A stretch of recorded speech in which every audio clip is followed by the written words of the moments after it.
Avec le sondage du jour, les Français et en particulier les Françaises qui s'épilent de moins en moins. Oui, Apolline, conséquence notamment du confinement. Je ne veux pas savoir. C'est ce que nous apprend ce sondage IFOP commandé par une plateforme de santé sexuelle qui s'appelle charles.co. Ça ne s'invente pas.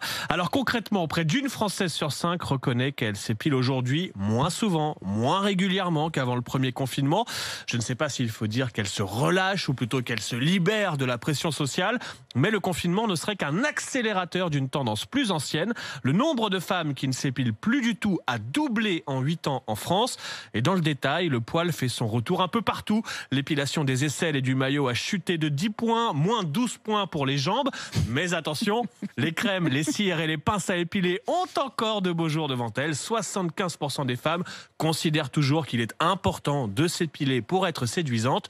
Pourtant, cette étude casse aussi certains clichés. Une grande majorité d'hommes sondés déclarent qu'ils pourraient tout à fait faire l'amour avec une femme qui ne serait pas du tout épilée. Qu'ils pourraient.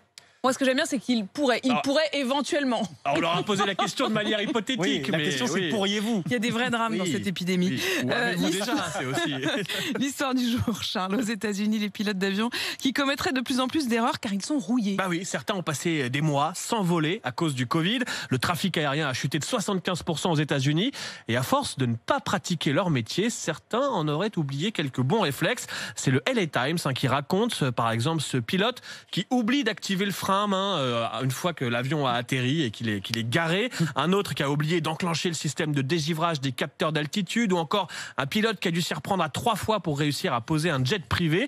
Des erreurs qui se multiplient car en plus du manque de pratique, les pilotes seraient victimes du poids des avions. La plupart des vols sont quasi vides, ce qui modifie certaines manœuvres, notamment l'atterrissage. Résultat, les autorités américaines aériennes vont demander à tous les pilotes de refaire des petits stages de simulateur avant de reprendre les vols en vrai dans les semaines qui viennent. C'est pas une information tout à fait rassurante quand même, Charles, ce que vous nous dites. Bah oui, le problème, le papier parle de petites erreurs, mais les petites erreurs en voiture, c'est déjà dangereux. Mais alors quand on oublie le frein à main sur l'avion, ça risque d'avoir plus de conséquences.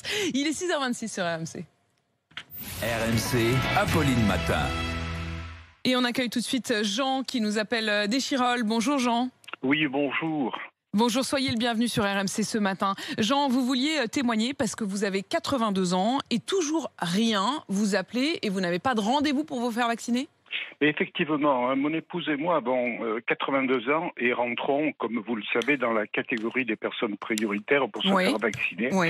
Et depuis l'ouverture des centres pouvant répondre à cette vaccination, malgré mes appels téléphoniques journaliers ou l'accès au site internet, comme santé.fr ou Isère, je n'ai pu aboutir en quoi que ce soit.